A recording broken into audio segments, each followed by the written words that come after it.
In the story Star Witness, the king of all kings, the root of David, King David himself, is a modern-day character.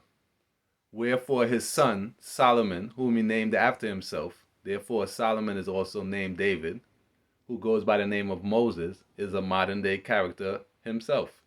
Wherefore the story of Exodus is also a modern-day story.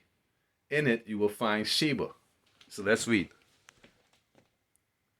After many days, you will be given attention. In the final part of the years, you will come to the land onto the mountains of Israel, where you will find Sheba. So let's read again. After many days, you will be given attention in the final part of the years, not in the final part of the year. In other words, towards the end of Revelation. So if Exodus is a modern day story, then they plan to enslave us some way, shape, fashion. Are being eroded, and the government's now saying that in 2030 they hope to get rid of the money completely.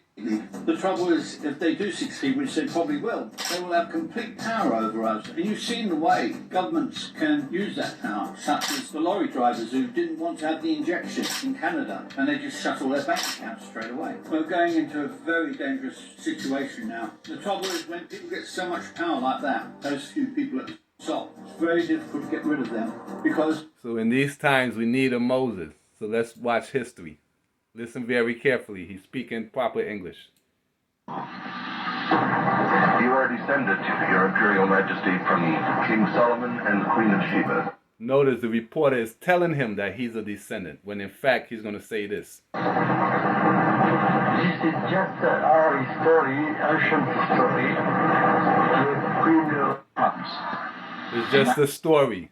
In other words, it's not based on facts. He led the troops that killed Empress Zoditu's husband, who was not of royal blood, and became regent. He became emperor on November 2nd, 1930, and was crowned Haile Selassie I, King of Kings, King of Zion. So the king of Ethiopia is the king of Zion. And not only that, he's a conquering Lion of the seed of Judah. Because the seeds of Judah has been doing evil in his sight. So let's listen. In the Old Testament book of Genesis, Noah had 3 sons, Shem, Ham, and Japheth, who repopulated the earth after the deluge or flood. According to the genealogy presented in Genesis, Ham is the progenitor or the original descendant of the southern people of the earth, also known as Africa. Now, Ham fathered 4 sons. One, Cush, spelled with a C or a K, is also known as Ethiopia. It is a Greek word that means a person with a sunburned or black face. Ethiopia is in Africa. 2, Mizraim is the common name for Egypt, also referred to as the land of Ham in the book of Psalms. It is also called the granddaughter of Ethiopia, and Egyptians were referred to as disobedient Ethiopians. Egypt is also in Africa. 3, Put is another name for Libya, the ancient name of the northern part of Africa west of Egypt. In the same Ezekiel 38, you will notice that the Russian army is going to go to Put and Ethiopia. Sometimes means all of Africa according to the Greeks, so it is also in Africa. The 4th son of Ham is Canaan. According to Britannica.com, Canaan always centered on Palestine. They were the original pre-Israelite inhabitants of this land, that is, before anyone else. Because the entire region from Egypt to India used to be called Ethiopia. Therefore, all of them are Ethiopians. Canaan, also known as Palestine, has 3 African siblings, Ethiopia, Egypt, and Libya, and they have the same parent, Ham, the progenitor of Africa. Then it is logical that Canaan or Palestine is African. The geographical boundaries we see today are artificial and created for political purposes. That's common sense. This too. The Senate of Rome is now the Cardinals of Rome. Didn't they assassinate Caesar? Were they the ones who were behind the assassination? Because he was a popular hero, JC, the ruler of our calendar, which we call Anno Domini, and most Christians think it's the other JC, Jesus Christ calendar. It's not, it's Julia calendar. And Anno Domini, the Lord, Domini, was his son, Augustus. He was the Lord, he was the son of God. They proclaimed him a god because he was so good to the popular people. He was a popular hero. Think about it. Francesco Carotta, an Italian writer, he's discovered that Jesus is Julius Caesar. Notice Ethiopia, which has the oldest, most complete Bible on earth, does not follow BC or AD on their calendar because they know there wasn't a crucifixion story. That's all made up to continue ancient Egyptian worship. Brutus betrayed Julius, Judas betrayed Jesus.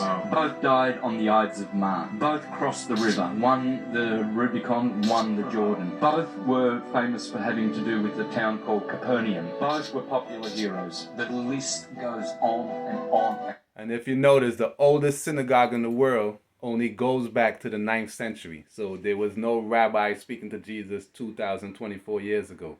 Just like two men can't have babies. But, come on, it can at least be one time. So Molly Obama is starting her new career in Hollywood and decided to separate herself from the family by changing her name. And everyone's saying the same thing. Yeah, she's joining Hollywood because she's been acting this whole time. We all know whose kids them is, man. Look at this. Spin image. She did what she had to do. She had to act like she was in the family, just like her sister, to fool all y'all, to make it look like a big happy family. And then once the terms were over, the terms were over. That contract was expired. She got a Harvard degree and dipped. And now she's changing her name back to the original. See, people don't realize this is all propaganda. They don't trick everybody, fool everybody. Come on now. When's the last time you seen Obama, Michelle, and all the kids all together? All Anyway. When the time comes. And I desire and be happy to die for the defense of entire Africa, including Abyssinia. That's fine. Sign right here on the dotted line. Just what is your profession? I'm a physician. Physician. And then why would you want to go over in Ethiopia? Well, I feel it's my duty to give my profession and, if necessary, my life in the cause of Ethiopia. Why? Because crazy stuff is happening in the world. How long will 8 billion people allow 100 families to control them? These are the elite oligarchs that control the planet. You know, they literally run us. They tell us what to do, hear, see, smell, taste, touch, feel, where we can go, where we can't go. Don't cross over that invisible line because if you do, you know, you're illegal and all this other kind of crazy stuff. They're running us, and governments are put in place to work for the people, but they got it flipped and they got us working for them. Right. And telling us what they're going to do to us if we don't listen to them.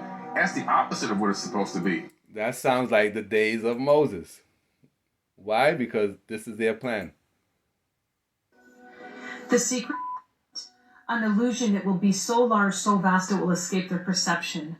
Those who will see it will be thought of as insane. We'll create separate fronts to prevent them from seeing the connection between us. We will behave as if we are not connected to keep the illusion alive. Our goal will be accomplished one drop at a time so as to never bring suspicion upon ourselves. This will also prevent them from seeing the changes as they occur. We will always stand above the relative field of their experience, for we know the secrets of the absolute. We will work together always, and we will remain bound by blood and secrecy. Death will come to he who speaks. So are you guys ready to burn down Babylon and all of Medi? Are you ready to burn Babylon and all of Medi? Steady and burn down Jedi. Well, I'm humble as a lamb. Selassie is the lion, begotten, not made in a one in a Zion.